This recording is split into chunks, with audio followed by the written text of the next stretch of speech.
Assalamualaikum warahmatullahi wabarakatuh. Selamat pagi anak-anak. Semoga hari ini semuanya dalam keadaan sehat dan sudah siap belajar ya.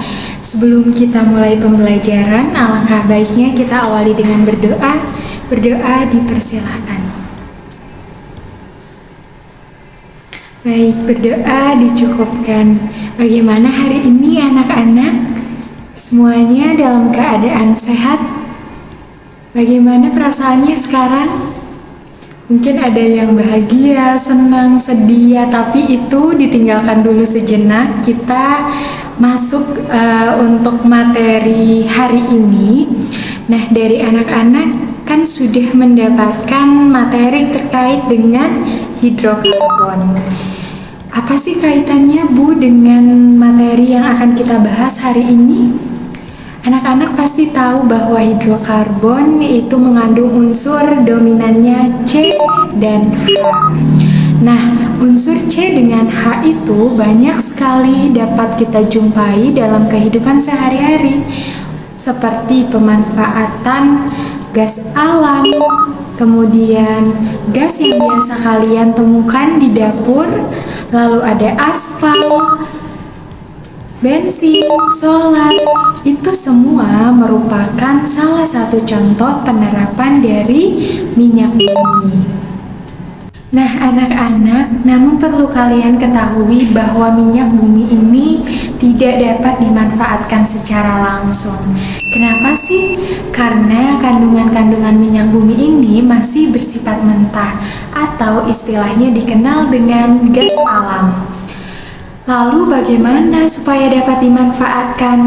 Minyak bumi dapat dimanfaatkan menjadi bensin, aspal, solar, dan lain-lainnya melalui sebuah proses yang dikenal dengan destilasi bertingkat.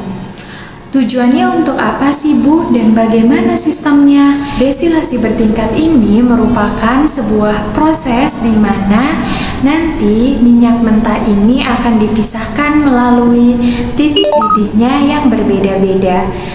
Kalian penasaran seperti apa prosesnya? Yuk simak videonya. Baik anak-anak, Ibu akan mengenalkan terlebih dahulu untuk sistem dari destilasi bertingkat ini. Yang pertama itu ada tanur. Tanur ini merupakan tempat dari proses pemanasan minyak mentah. Lalu yang kedua itu ada jalur penghubung. Nah, biasanya jalur penghubung ini berfungsi untuk menghubungkan antara tanur dengan sistem vaksinasinya. Lalu yang ketiga, kalian bisa melihat tingkatan-tingkatan dari setiap vaksinnya. Biasanya itu dihalangi oleh skat-skat yang menunjukkan bahwa setiap tingkatan itu memiliki titik didih yang berbeda-beda. Lalu benda-benda bulat ini menunjukkan setiap komponen dari minyak mentahnya. Biasanya dengan warnanya yang berbeda dan ukurannya yang berbeda, inilah yang menunjukkan titik didihnya berbeda pula.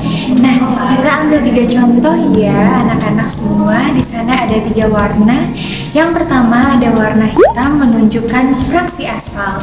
Yang kedua warna biru menunjukkan fraksi parafin atau lilin.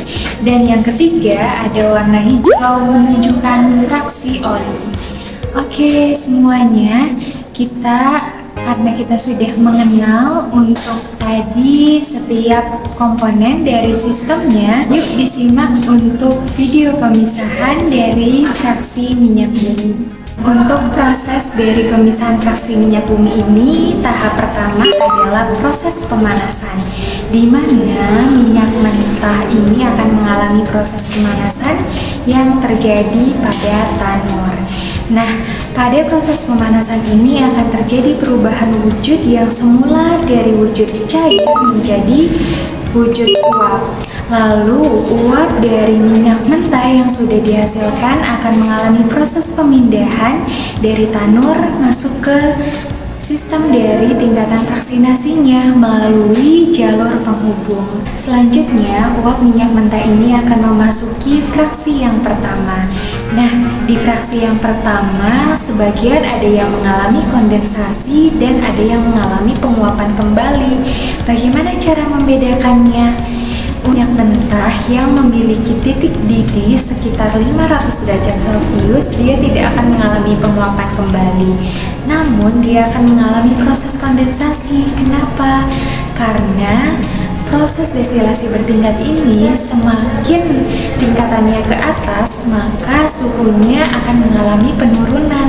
Oleh karena itu, molekul yang besar tadi itu akan mengalami kondensasi karena dia memiliki titik didih di atas 500 derajat Celcius.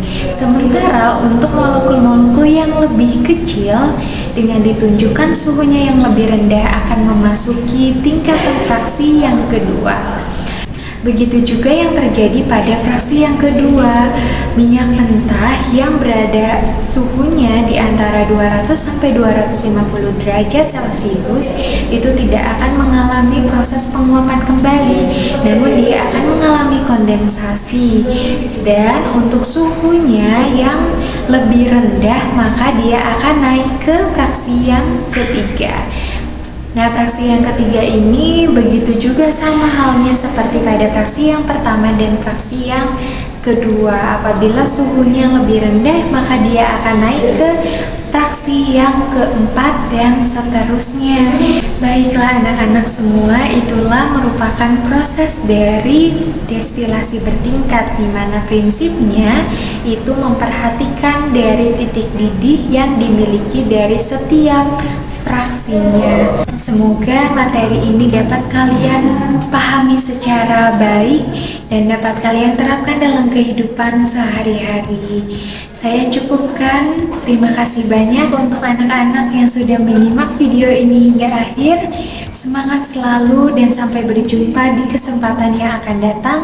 Saya tutup. Wassalamualaikum warahmatullahi wabarakatuh. 꽃향기만 남기고 갔단다.